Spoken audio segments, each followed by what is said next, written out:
Madagasikara mandroso amin'ny trosa fahantrano tsy fandriam-pahalemana sy ny sisa hoy Jean-Jacques Radjetson. Firenena malagasy sarotra ny isiana fampandrosoana raha mbola izao fitondrana izao hoy ireo olom-pirenena.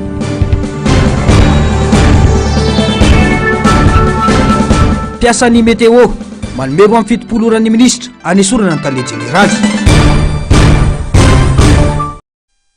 Zoma 3 amby roapolo aogositra 4 amby roapolo amby roa arivo faltafaraka amin'andray tompokilasy tongovavy atao anatin'izao fotoana ny fampalalam-baovao izao manatitra ny araba no manasanao tsy saraka aminay hatramin'ny farany. Pejiny politika avy hatrany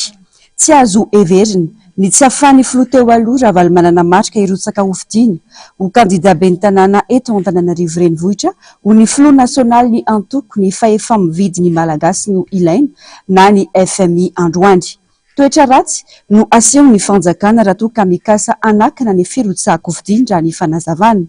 Tokony samy afaka mirotsaka avokoa ny rehetra ka anjara ny olom-pirenena amin'ny malagasy no misafidy izay everiny fa mendrika amin'ny alalan'ny latsabato izay ataony hoy hatrany Jean-Jacques Radjetson araka izao fanadihadiana nataony Germaine Menjanary sy Tajiniana izao. Manao valifaty politika ny fanjakana raha toa ka mihevitra ny isakana ny firotsahako hofidiny ny filoha Ravalomanana eto Antananarivo renivohitra hoy Jean-Jacques Radjetson. Kandidana feno fepetra rehetra ny filoha Ravalomanana tamin'ny fifidianana ho filoham-pirenena farany teo. Noho izany tsy azo heverina ny isiana fitsimbadiana momba azy ao anatin'ny valovolana monja. Tsy sarotra noho ny fikarakarana antotantaratasy ny kandida ho filoham-pirenena ny fifidianana ben'ny tanàna. Zo omeny lalana azy ny mahakandida azy koa tsy tokony zimbazimbaina amin'ny valifaty politika ny demokrasia sy ny zo fototra omeny lalàna hoy ihany ity kandidata amin'ny fifidianana ho filoham-pirenena lasa teo. Za mantsy mba NCC hoe fingianina indray ho ny marika Ravalomanana zahako tsy tima adversairako izy fa za miteny hoe raha ohatra izy ka niekena tany amin'ny présidentielle tokony ekena izy aty amin'ny ben'ny tanàna fa tsy anatin'ny valovolana akory dia niova ny situation misy azy.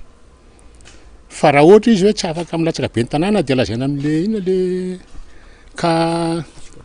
le resaka fiahetra.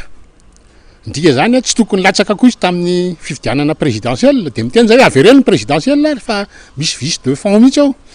satria olona tsy tokony latsaka no nasana ny latsaka. Fa rehefa tsy hanao an'izay dia avelohany rehetrarehetra raha tainao candidat ben'ny tanàna marika Ravalomanana tokony mahazo izy.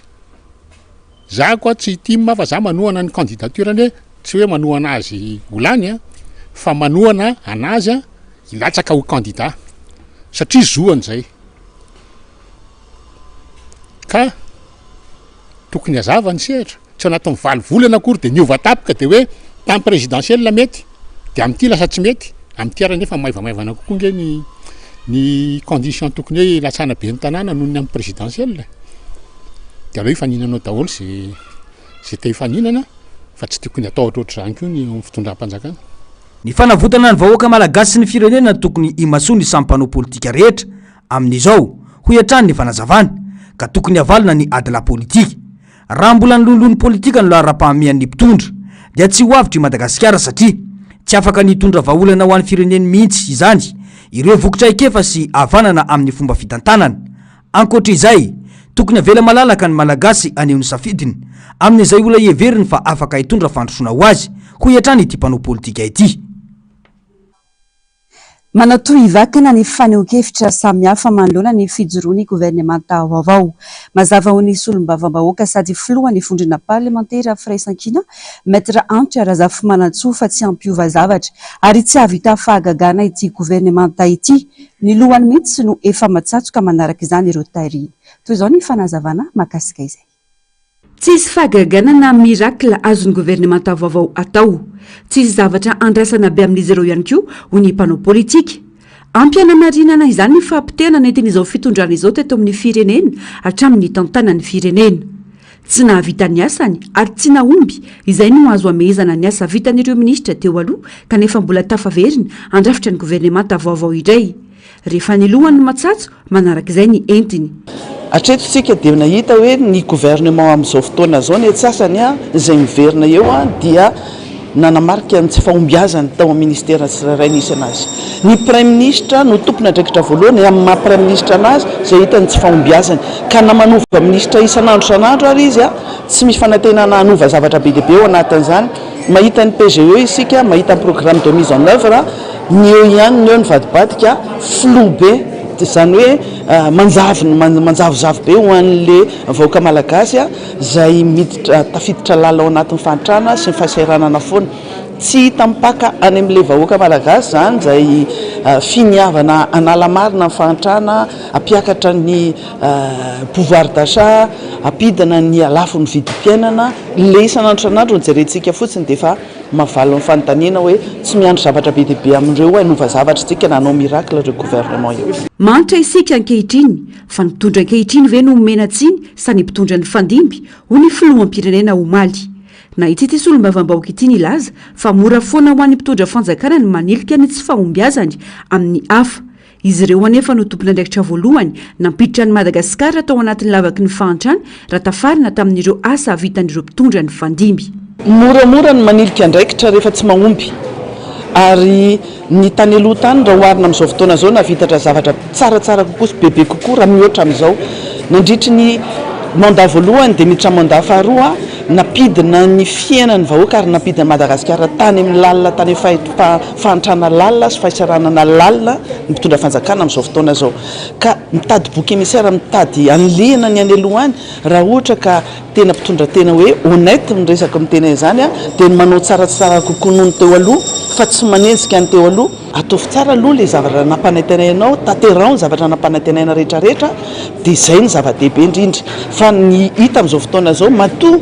misy ny atao hoe coupe budgétaire makasika ny budget zay ampiodinana fiainam-pirenena, fiainam-panjakana, ny raharaham-panjakana matoa zany misy dia noho ny tsy fahaiza mitantana zany. Miditra 5 taona fahatelo nitondrana ny mpitondra ankehitriny. Kobakambava ny betsaka fa i Madagasikara mapotika hatrany lavitra ilay fampandrosoana irairaina isan'andro. Be ireo fampanantenana ny lokalokana tamin'ny vahoaka izay tsy hita taratra hatramin'izao. Nisy mihitsy aza ny filazana tamin'izany fotoana fa ny fahatongavany eo amin'ny fitondrana no ela dia androso ny firenena. Nambarany ihany koa fa efa vonona ny famatsimbola ary ny hoe atao anatin'ny 5 taona ny fampandrosoana tsy vita atao anatin'ny 80 taona. Aty amin'ny taona 2024 mbola hifampitadiavina ilay fampandrosoana ary tsy vita vetivetika ihany koa raha ny filazana. Ny vahoaka etsy ankilany miaina anaty fahantrana lalina tsy mahita mangirana fa vao maika latsaka anaty lavaka mangitsikitsoka. Vakivava hatramin'ny olom-pirenena fa tsy hisy fampandrosoana azo antenaina raha mbola izao fitondrana izao na iova isan'andro azy ny mpikambana mandrafitra ny governemanta. Tsara ny vahoaka tamin'ny asa vitany ny fitondram-panjakana ka ilazan'izy ireo ny tsy fahombiazana fa vao maika aza mandetika ny firenena anatin'ny fahantrana lalina. Tompona andraikitra voalohany amin'ny zava-misy anany vahoaka ny mpitondra fanjakana ka anjaran'izy ireo no mitady vahaolana ilala amin'ireo fahalovana samy hafa iainany vahoaka ankehitriny ho ny fanazavana eo amin'ny sariny ny artanjona. Fampanantenana pokaty Kobakambava izay no tena nanamarika izao fitondrana izao tamin'ny tantanan'ny firenena nandrindra izay fotoam-piasan'izay.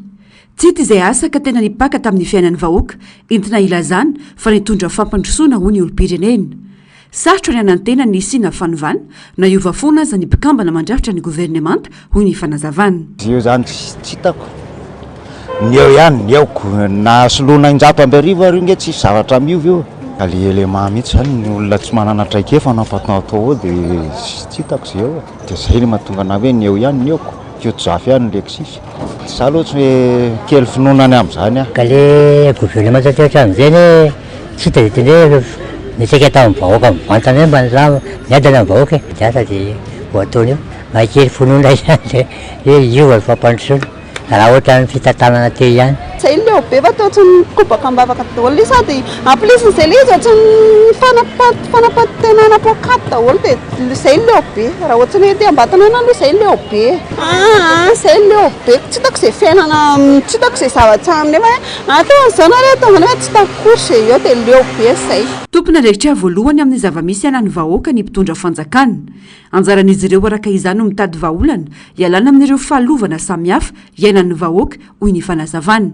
Mila fijerena sy fahamahana olana faranjaingana ny sosialim-bahoaka. Inova tsy le ty vidim-piaina sarotra sy fiainana sady iny magnatana mba iova amin'izay mba ho zakany vahoaka malagasy fa tena mijaly ny vahoaka zaka tsy ny vidim-piainana mandoaly tsy tsy atao mandady amin'ny amin'ny kibony tsy atao le izy zany aloha raha ohatsy ny amina manokana ho azay ihany dia eo amin'ilay sosialim-bahoaka aloha sy netaentanay zao le resaka mpianatra zay zao tena sahirana be am'le resaka mpianatra zay ihany zany nefa zay ataonareo oatra fa nenay zany zay ihany lahara-pamehana aminay ny resaka vazy sosial sy le fidiran'ny mpianatra zay ihany zay koa tsy dia mila n'le hoe fanampiana be zany. Isan'iraka ampanaovina ireo mpikambana vaovao eo anivon'ny governemanta ny fidinana ifotony ijery izay tena olam-bahoaka raha ny vaovao fihetsika izay andrasany maro mba tsy hijana ho kobakambava fotsiny ihany fa ilana fanatanterahana. Mahakasika ny raharam-pirenena izay ihany mahavarina ny fahasahin'ny filoham-pirenena milaza fa andamina ny olana any amin'ireo firenena afrikana izay mivondrona ao anatin'ny SADC ny tenany. Ny olan'i Madagasikara zany efa tsy voafehy sy tsy voavany hoy Jean-Jacques Ratsetson mitohy ny fampandriana adrisa atao amin'ny vahoaka malagasy izay efa latsaka anaty fantrana lany hoy ity mpanao politika ity raha tafaresaka tamin'ny Germaine Mejanary sy Tairina. Fitantanana mihodina ny mahafilohan'ny SADC ka na hoelana waingana dia tsy maintsy ho filohan'io vondrona io ny filohan'ny Madagasikara. Fandaminana ao anatin'io vondrona io no mahatonga ny filoha ankehitriny ho filohan'ny SADC fa tsy hoe noho ny ezaka vitan'ny Madagasikara na ny filarana amin'ny fandrosoan'ny toe-karena eto amintsika akory. Mahamenatra raha firenena toa ny Madagasikara sy ny zava-misy iainan'ny malagasy amin'izao no iteny sy anakendry andeha andamina ny raha manahirana amin'ireo firenena afrikanina hafa kanefa isika aza mbola gisitra raha samy firenena afrikanina hoy Jean-Jacques Ratsetson. Raha filoham-pirenena tonga saina amin'ny mahazo ny fireneny dia ny olana eto aloha no tokony alaminy toy ny vidim-piainana, ny tsy fanananasa, ny tsy fandriam-pahalemana, ny jirama sy ny maro hafa izay vao mirehareha fa andamina ny olan'ny firenekafa hoy hatrany ny fanazavana. Io présidence ny SADC io nge présidence tournante reny rehefa anatin'ny ohatran'ny Union européenne zao amin'ny fandimidimby izy. Zany hoe na ela na aingana tsy maintsy ny tany tsirairay ao lasa président ny SADC na ela na aingana tsy maintsy mihodikoty nefa tsisy tany anankiray hoe tsy azon'le présidence ny SADC mihitsy tsy marina zany ary tsy misy koa hoe tany anankiray diso foana nahazo ny présidence ny SADC fa resaka hoe tsika président SADC ny Madagasikara ny manana ny présidence dia tsika ny amaolana ny olona dia tena mampime ny olanao eto ara tsy vitanao mamazy dia andeha amany olan'ny olona any ianao tena mampime nge zany tena tokony mieritreritra mihitsy Andry miteny an'izany fa tena zavatra mampime zany vao aloha ny olona ny vahoaka anao zay anao vao mandeha migesta be hoe andeha mamany olan'ny olona any vao aloha ny olona vahoaka malagasy ny tedavy vahoaka malagasy ampidiny ny vidim-piainana tompoko za efa manome vahaolana hoe akaro sandam-bola dia aza atao mitsingevaeva tsony miditra ny an-tsekoly daholo malagasy manaraka lalam-panorenana fa ny ankizy rehetra amin'ny taonany T1 tsy maintsy mianatra tsy mianatra ny akamaroany rangaha dia misy vao mianatra ary dia mialan-daharana tsy ampy ny seza any an-tsekoly zany ny tokony vahana aloha ny olana ny sakafo ny fitsaboana ny tedaviny malagasy afaka mitsabo tena rehefa marary fa tsy mifampijery ao trano fotsiny dia miandro fahafatesana ao trano zany nge mahazo an'le malagasy zay anao vao migesta be hoe mandeha ino mandeha amany olany any ivelany vao aloha ny olana eto Madagasikara vao ny délestage ataovy tonga ny farafaratsy ny tanàn-dehibe rehetra ataovy tonga ny antranony olona tsirairay ny rano gisitra dia zay anao zany ve tsika ny hoe tsika indray no mba melesona nandeha amany olany any ivelany tsy maintsy mandroso tokoa i Madagasikara saingy izay ho filoha sy hitondra ary orin'izao fitondran'izao no antenaina hitondra izany hoy hatrany Jean-Jacques Ratsetson. Ny fandrosoana nisy teto atao anatin'ny 12 taona mahery izao dia ny fandrosoan'ny fahantrano any anatin'ny volan'ny malagasy, ny fandrosoan'ny fahabokany trosany orinasa jirama, ny fandrosoan'ny fampotehany Air Madagasikara, ny fandrosoan'ny malagasy matinoana sy manao alapotry noho ny anoanana, ny fandrosoan'ny tsy fandriam-pahalemana ary ny fandrosoan'ny fanondranana antsokosoko ireo harem-pirenena hoy hatrany ny fanazavana. Mandainga sy mamita tena izay samy laza fa mandroso i Madagasikara sy ny vahoaka malagasy hoy ihany Jean-Jacques Ratsetson. Mifandraiky amin'izay vaovao izay potika tanteraka ilay renivohitry Madagasikara ankehitriny nofinofy sisy ilay hoe Antananarivo Marteona ny tosikady tamin'ireo renivohitra maneran-tany teo aloha ankehitriny miba avokoa ny resaka fampandrosoana eto tsy lazaina ny fahantrana sy ny fahampitehana ateraky ny tsy faiza mitantana. Mila olona manantrakefa tia ny vahoaka ary tia ny vahoaka Antananarivo ahafahana manarina azy hoy ny olom-pirenena. Tsy vitany amin'ny birao fotsiny ho izy ireo ny resaka fampandrosoana fa mila ny tompon'andraikitra manakaiky ny vahoaka. Fanampanazavana.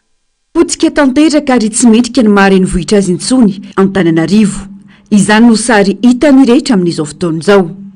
Miara-mahita izao tontolo izao ny amin'ny zava-misy eto amin'ity renivohitry Madagasikara ity, izay ravahan'ny fako mivangongo, lalana feno lavaka tsy misy fanamboarana, tatatra tsitsy na vokatry ny loto kanefa tsy misy fikarakarana, fitohanana ny fifamoivoizana, firoboroboany sehatra tsy manara-dalàna sy ny maro hafa.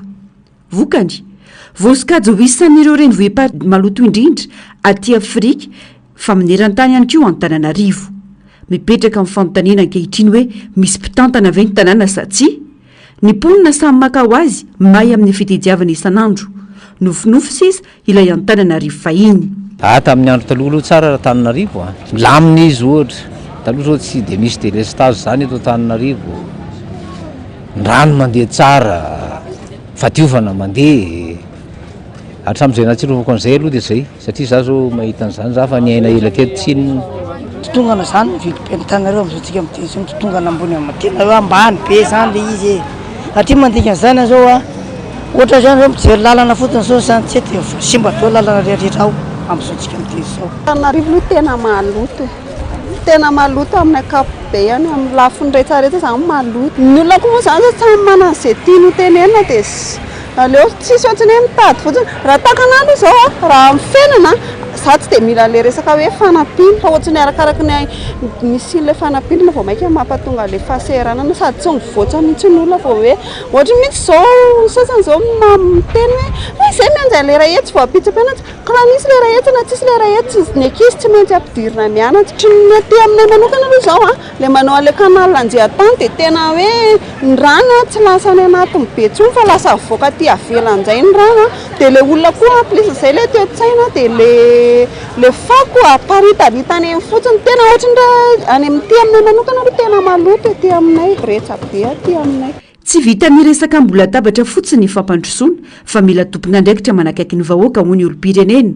Izy ireo izay miandratra fanovana goavana ety Arivo hitoviana amin'ireo renivohitra amin'ny firenena samihafa. Tanàna milama sy madio ny andrasan'ny mivoaka madinika izy amin'izao no andrasana zaiko. Tsy akoatra zao raha hoe hita Antananarivo renivohitra ny jerena. Ny ohatrana manokana zao mampiasa arabe tena tsy dia mety loatra firy mihitsy raha tsy tena hoe tena mila be ny tanàna tena mandray andraikitra sur terrain zany mandeha tongotra miaraka vahoaka eny mba mahita mifijaliana vahoaka tena maro na manara-penitra ohatran'ny olona mivilina atsika zany mba tena irena fa tsy dia ohatran'izao intsony. Nambara teto fa androso Antananarivo raha mitovy loko na avy amin'ny antoko politika ireny ny filoham-pirenena sy ny ben'ny tanàna izay zava-misy amin'izao fotoana izao. Nefa dia izao iaraha mahita sy miaina izao ny fampitehana ateraky ny tsy fahaiza mitantana sy ny tsy fahafantarana ny tena laharam-pameana ho an'ny mponina. Lalantokana ny fifidianana ben'ny tanàna izay fifidianana iaingan'ny fampandrosoana ifotony ho tanterahina ny 12 Desambra ho avy izao io ahafahan'ny olom-pirenena rehetra mandray fanapahan-kevitra amin'izay olona heveriny fa afaka mahany olana misy. Mitaky fahatongavan-tsaina sy finiavan'ny tsirairay izany tsy ho voarebireby amin'ireo karazana fandemetsana samihafa ka handetika indray amin'ny ho avy. Vaovaon'ny tontolo iainana mila ezaka goavana sy fampiaran-dalana enjana ny ady amin'ny fanondranana sy fanimbana ireo harena voajanahary indrindra ny varika izay fahina ho lantamingana eto Madagasikara hoy Profesora Jonara Tsimbazafy androany nandritra ny fankalazana ny telopolo taona nijoroan'ny GERP na ny groupe d'études et de recherche sur les primates de Madagascar tetsy Tsimbazaza. Tsy mbola tratra ny tanjony betsaka ireo asa mbola miandry hanamafisana ny fiarovana ny varika izay antsoroan'izy ireo ho ny fanazavana. Mangataka ny hanovana ny marika na ny emblème ny Madagasikara ho varika ihany koa izy ireo amin'ny maharenan'ny Madagasikara azy manerana an'izao tontolo izao. Fanadihadiana. Marary ny sehatry ny fizahantany ankehitriny manoloana ny fahampotehana ireo harena voajanahary mampiavaka ny Madagasikara amin'ny firenen-kafa. Voakasika izany ny varika izay efa ahina olantaminga ny 5.9 isanjaton'izy ireo amin'izao fotoana izao. Olana goavana eto amintsika ny fandaniana lalàna kanefa tsy ho ampiarina araka ny tokony ho izy. Tritra le olona manao andreo fa ny lalàna eto Madagasikara zany manao foana zay satria mety raha tratra io zay misy manavitra ny lalàna ny tsy miatra satria tsy misy modèle exemplaire saika le transporteur kely foana ny no migadra eto fa le averintsika foana io fa le gros bonnet fa efa nisy gros bonnet jereo ny lalàna coap tsy misangy zany fa manjary faible ny fanjakana zany ao anatin'ireny zavatra ireny averika no maly ianao manao conférence goavana forum mangeza be ny ampison'iny efa misy samy manondrana sokatra ihany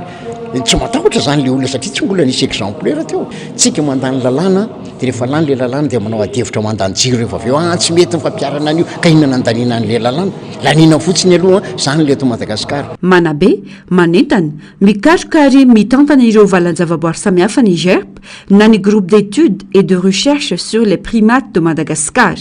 fa nambinapetraka izy ireo ny afana miaro sy manao fikarohana ireo varika izay arena eto Madagasikara na eo azy ireo olana samihafa mbola trehany ireo mpiantsehatra saika ampikaroka avy amin'izy ireo ihany koa no nahita ny karazana varika vaovao teto Madagasikara reo lémurien zay vohita tao anatin'izay telopolo taonreo ny akamaroan'ireo de nisy mpikambana tao en GERP zany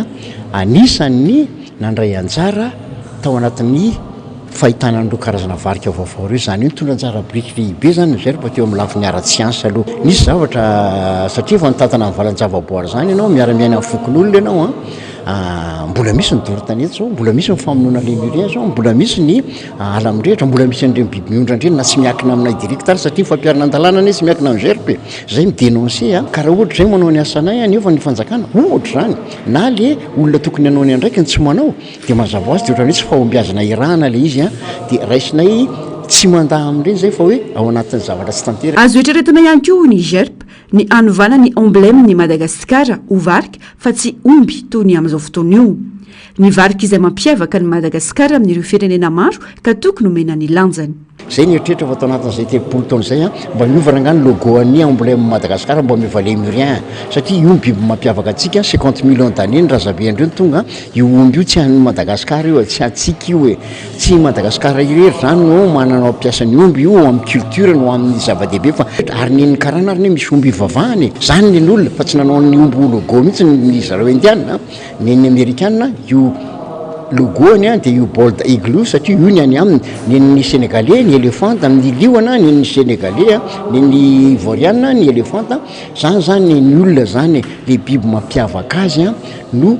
ataony emblème sy ny firena eny bary mandeana ianao anyvelany fa nyteny olona hoe antsy anareo io saloranareo fotsiny io fa tsy anareo de io ny atoko avampizahatany eto fa tsy jero tsy mbola tratra ny tanjony mitaky ezaka avy amin'ny rehetra no afana miaro ireo rena vojanahary mampiavaka ny Madagasikara asa mbola miandry ny GERP ny fanamafisana ny fiarovana ireo varika eto amintsika araka ny filazan'izy ireo manao ny hoe tsy fihinana tsy fiompy ary tsy fanondrana ny varika no marina tamin'ny alalany famelabelaran-kevitra narahina fampiratiana tetsy amin'ny akademia malagasy ny fanamarihana ny fankalazana ny fahatelopolo taona ny GERP androany lafombavao afa tanteraka kosa indray ny roso tamin'ny fitokonana fanairana ireo mpiasa eo anivo ny sampandraraha famantarana mitoetry ny andro nanomboka androany isan'ny fitakiana ataon'ireo mpiasa ny fanesorana ny talia jeneraly ka anomezan'izy ireo roa amin'ny 70 ora amaliny ministera avoakasika ny fitakiana nisy ny fivoriam-bena ataon'ireo mpiasa teo anivon'ity sampandraram-panjakana ity ny maraina iteo ka natonga izao fanapaha-kevitra izao tatopavao ny Germaine Mejanary sy Taizny takinay ny fanesorana andramatota le jeneraly ny météo miroso amin'ny fitokonana fanairana izay manomboka androany ary manamafy fa tsy andray baiko avy amin'ny tale jeneraly intsony manomboka izao izay no fanapahan-kevitry ny mpiasa eo anivony famantarana toetry ny andro taorian'ny fivoriam-be na ny AG izay nataon'izy ireo ny maraina teo tsy neto andreny vohitra ihany no mandray io fanapahan-kevitra io fa iraisan'ireo mpiasa manerana any Madagasikara izany ka 70 ora no omena ny ministra vaovao amalina ny avetahitan'ny mpiasa ho iatrany ny fanazavana dia tapaka zany fa iombonanay rehetrarehetra dia tsy mandray fanapahan-kevitra amin'ny hoe tena avy amin'ny lehibe DG tsony izahay raha matota le général fa anao fitokonana fanairana ary mangataka zahay mba asorona raha matota tale général fa sandray baiko avy amin'ny tsony mpiasan'ny météo eran'ny Madagasikara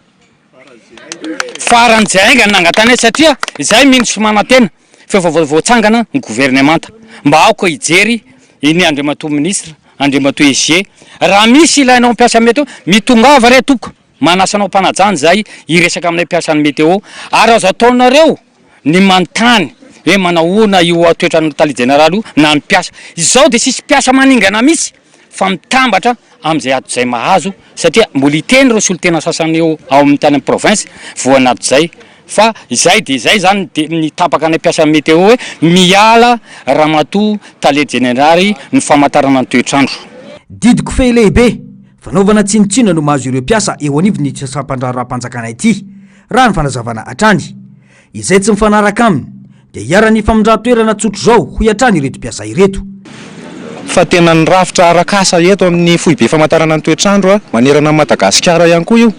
dia samy matsapa daholo zany ny mpiasa eto fa misy tsindra azo lena iainantsika eto iainan'ireo mpiasa ireo matory eo voky eto misy antony dia manaitra ny tompony andraikitra satria manaiky tsara mihitsy ny hoe ho afektena fa ny zavatra iaina koa any trano raha tsy manana fa ao anaty birao tompoko no matory raha ohatra ka taraiky tatia nanatrika ny erikofina Analamanga mba hanasoavako ny any amin'ny faritra Bongolava dia vazavaza ny nazo ny tale miandraikitra ny any hoe tapaonka raha manio raha vao tsy tonga any io dia izay zany ny tena olana eto zany misy tsindra azo lena eto zany ary tena tsy azo atao ninina izy raha ohatra ka hoe zay satria rehefa tezitra izy dia tena tezitra tao anatin'io birao anio izy vao vazavaza tena vao vazavaza enireo mpiasa ireo zany ary misy vavolombelona nahita an'izany chef de service nefa ny tenako fa tsy hoe olon'olom-pona ary ambany ary akory ary dia anisan'ny victime amin'izany ny tenako amin'izany affectation abusif zany rehefa nangataka fanazavana aminy dia tsy dia mahazo valiny satria dia efa fanindiminy zany zao ny affectation nomena manerana ny Madagasikara avy amin'ny Teto naka ny Fianaratsoa Farafangana Morondava zao ndray ho alefa makany Toliary efa mba nangataka sy ny talao taminy ihany satria ny vadiko mpiasan'ny privé fa tsy ny enony zany fa izy moa zany dia tsy azo ifampiresahana tsony ka tsy voajery tsony ny tena maha olona atao amin'ny météo manomboka androany ny 2 ora nomena ny ministra tompon'andraikitra raha ny fanazavana iroso midingana manaraka ireo mpiasa raha toka tsy mivaly ny fitakina ho iatrany izy ireo andrasana arak'izany ny fivoaram-baovao pejiny fitaterana mizaka fatsy antoka ireo mpitatitra eto amintsika vokatry ny fampitehan'ireo lalam-pirenena raha ho an'ny lalam-pirenena faharoa dia ny tombo adiny 120 mahery ny fotoana alany raha miainga eto Antananarivo miazo ny renivohitra be sy misaraka amin'izao fotoana izao miteraka fatsy antoka tsy tanonoy izany na ho an'ireo mpandeha na ho an'ireo mpitatitra tsy ny lalam-pirenena faharoa ihany anefa no ahitana fahampitehana fa ireo lalam-pirenena rehetra manerana nosy hoy ny fanazavana raha adiny 7 no fandehanan'ireo taxi brosy miainga eto Antananarivo iazo an'ny Tomasina hatramin'izay dia lasa adiny 20 izany amin'izao fotoana izao very fotoana na ny mpamily na ny mpandeha ary samy mitombo ny fandaniana neto amin'ny fokotany ampasamadinika ity no mafindrindra satria toy izao ny fahavoazan'ny lalana tsy tazana intsony ny mahalala-pirenena azy betsaka ireo fiara indrindra fa ireo fiara vaventy no mitsivalana sy mibahana arabe vokatry ny faratsin-dalana ka miteraka fitohanana tena fatiantoka iray lavaka ny an'ireo mpitatra raha ny fanazavana satria eo ny fitombony solikalandy eo ihany koa ny fahasimbany fiara raha ny fanazavana itsankilana nefa tsy afaka mampiakatra sarandalana izy ireo noho ny fahefa-mividy latsaka ambany ankehitriny ny tena olana aloha zany dia eo le lalana zany hoe manomboka eo Andramafana hatrany Pasamadinika zany hoe mafimafy kely satria lasa taloha izy 3 heures ohatrohatry zany zao fa mihinana 5 à 6 heures zao io lalana kely le eo fotsiny dia zay raha fantena olana dia le fitohanana rehefa misy zavatra mitrangy eny an-dalana zany ny tena hitako tena mafy be amin'le fitaterana amin'izao fotoana zao ny tena fatiantoka aloha any amin'le mpandelo voalohany dia mitombo le fandaniana sy le fatigue satria lasa misy fotoana matratratrany amin'ny 16 heures 18 heures de route misy fotoana raha tena 20 heures mihitsy taraiky eo amin'ny lalana iny dia fatiantoka ho an'le mpandelo zany zay satria lasa mitombo le fandaniana mety hoe sakafo voahomana ihany dia mijany amin'le toerana fa ho aty ampitatitra kosa indray dia mitombo le fandaniana amin'ny ara-tsolika aloha amin'le lalana manahirana eo iny zany dia ao anatin'izay ihany koa mitombo fandaniana ho an'ny mpamily dia mitombo koa ny arerana satria tsy motra mijany eny amin'ny lalana zany zay zany le tena hitako hoe fatiantoka be amin'le zavatra mitranga eny amin'ny lalana ny sarandalony le tsy miova zay voasoratra eo amin'ny tableau ihany tsy maintsy alohan'ny mpandeha dia tsy miova ny saran-dalana fa zany hoe araka ny teneniko teo hoe le fatiantoko zany dia zakain'le mpitatitra. Tsy ny lalam-pirenena faharoa ihany fa ireo lalam-pirenena rehetra nipotika amin'izao fotoana izao. Lalam-pirenena voalohany ihany no azo mba hiafiana raha ny fanazavana hatrany. Tsikatra ihany koa hoy ity tompon'andraikitra eo anivo ny tompo fiatsonana maki etsy Andotapenaka ity, fa efa manomboka ahitana lavaka ihany koa ny lalana eny an-tampony Orombe noho ny tsy fisina fikojakojana. Rehetra zany hoe vao afaka 30 km 25 km miala Nambohitra dia efa mifampitady mandrapatonga any mihoatra Nambomasoa raha ka misy Namboma, dia ohatr'izay koa ny RN7 iny zao vao miala Sakara mandrapatonga ny Ranovory dia efa manahirana. Tampony Orombe koa moa efa manomboka misy lavaka ihany ny tsefatsefany reny ho andreo mpandeha dia hoe mahita an'ity mahitsy be ity dia efa mila mitandrina le lalana presque mihitsy zany. Dia ohatr'izay koa ny RN6 ny ala eo Ambondromamy ka hatrany Ambanja mafimafy zany lalana zany a. Io moa ny RN2 fa nyteneniko teo, ny RN4 moa dia efa hitantsika ty ny alana Ambondromamy ny Anjiji sy alohan'ny Karafantsika iny dia mafimafy zany hoe presque le RN rehetra. Ny RN9 ihany angamba no hitako mbola mba hoe azo andeha nakoatran'ny Analavory makany PF ko mafimafy a. Tiako tenena le lalana zany hitantsika daholo hoe mafy Ambomandroso iny Ambomandroso iny dia efa hitantsika amin'ny RN7. Ny endriany no azo anarina ho hiatrany ity tompon'andrindra ity izay nandefa afatra manokana ho an'ireo mpitatra sy ireo mpampiasa ireo lalam-pirenena ireo. Ho antsika mpamily fiara na fiara vaventy na fiara majinika na fiara fitateram-bahoaka dia aoka rentsika mba hitarina satria aza diny fa ain'olona no entintsika sady tsy mba ihany koa fananombonana fa ianareo koa nge aina koa e ka dikan'izay dia alohantsika hitandrina. Inona moa ny fitandremana voalohany aloha tsy fandraisana zava-pisotro mahamamo, zava-mahadomelona amin'ny fotoana izay amilina, ny tsy fandehanana mafy eny amin'ny lalana fivezivezen'ny daholo be, tsy fanehoana tanjakana fiara eny amin'ny lalana fivezivezen'ny daholo be. Fa raha ohatra ka hoe te ampiseho tanjakana fiara dia misy an'izay etsy ameritsy atosika dia afaka ampiseho eny tsara le fiara matanjaka be. Manaraka izany ny fisongonana mampidi-doza koa mila tandremana fa zany rehetrarehetra zany mety mitera-doza avokoa. Fa raha zay no voatandritsika dia mba ohatran'ny fialan-tsasatra ity ohatra mba niena raha ny ohatra tamin'ny taona lasa ny loza dia ny afatra moa apetraka foana ho an'izay manatsaina. Tsara ny manamarika fa misa 700 no isan'ny fiara-miainga makany amin'ny faritra ho an'ny eto amin'ny tobo fiatsonana maki Andotapenaka isan'andro ka ny 270 amin'ireo no miazo an'ny Tomasina raha ny fanazavana hatrany. Pejiny fampianarana taorian'ny fianaratsoa sy Mahajanga nivoaka androany valim-panadinana baccalauréat ho an'ny teto Antananarivo. 420 faingo 720 isan-jato ny tapahafahana tamin'ny baccalauréat ho an'ny ity taona 420 ity raha ho an'ny Antananarivo manokana. Série A1 570 faingo 70 isan-jato, 770 faingo 4 isan-jato ny A2, 220 faingo 770 isan-jato ny série D, 220 faingo 720 isan-jato ny série C, 420 faingo 720 ny série L, 420 faingo 750 isan-jato ny série S, ary 420 faingo 730 isan-jato kosa ny OSE. Ho an'ny fianaratsoa 520 faingo 520 isan-jato ny tapahafahana baccalauréat raha ny valim-panadinana izay efa nivoaka ny alakamisy hery ny lasa teo. 420 faingo 770 isan-jato ny tapahafahana ho an'ny fampianarana ankabeny ary 720 faingo 90 isan-jato kosa ny fampianarana teknika. Ho an'ny valim-panadinana baccalauréat tany Mahajanga 220 faingo 720 isan-jato ny tapahafahana ireo mpiadina ho an'ny taona 420 220 faingo 130 isan-jato ny fampianarana ankabeny ary 270 faingo 170 isan-jato kosa ny tapahafahana ny fampianarana teknika. Andrasana kosa ny valim-panadinana ho an'ny faritany Toliary, Toamasina ary Antsirana. Fankoatran'ny tsy fananam-bola dia isan'ny manampitrotraka ny olan'ireo tanora malagasy te ho mpandraharaha ny politika eto amintsika hoy ny Rado Rafalimanana, mpandraharaha androany. Isan'ny tetikasa vaovao entindra ny fanazavany ny famorona tambazotra ho an'ireo tanora te handraharaha ka isy ny fiantohana ny reny vola ahafahan'ireo tanora miainga amin'ny fandrarahana tiany atao. Fanampanazavana entiny Germaine Mezanary eo amin'ny sary seridrantsariny Tahiriny. Tsy mahita ny lalan-kale isan'ireo olana ho an'ireo tanora malagasy te hisehatra amin'ny fandraharana eto amintsika. Manampitrotraka ny fampidirana ny sehatry ny fandraharana ho amin'ny ara-politika ka rehefa tsy mifanaraka amin'izay eo amin'ny fitondrana dia sarotra ny irosona amin'izany. Etsy ankilany dia ny 8 ny tanora malagasy no tsy afaka mahazo fahafaham-po amin'ireo banky mpampindram-bola eto amintsika ireo, na mahazo ihany fa kely ka zara raha mahatsangana episerie ho ihany ny mpandrarany Rado Ravalomanana.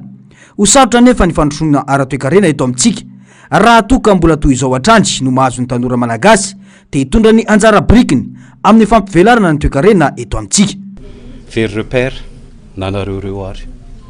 tsy hitanareo tsony hoe ahoana marina moa zany losy vodin'ity zavatra ataontsika eto Madagasikara ty amin'ny resaka fandrarana sy ny hoavy dia ny sosiany anankiray tonga dia mipetraka foana hoe aiza moyen satria ny tena problème antsika gasy le ny influencen'ny tambanjotra seraserintsika ny Facebook dia le olona par accident eto Madagasikara mahazoazo vola dia entiny ohatrany hoe argent facile dia lasa problème an'le sosiale malagasy le tanora malagasy complexe izy tsy hitantsony hoe ahoana ny atao dia lasa manoko tototsika. Fantatrareo fa ny malagasy à 98% dia tsy manana accès financier amin'ny banky eto Madagasikara zay amin'ny vahiny daholo,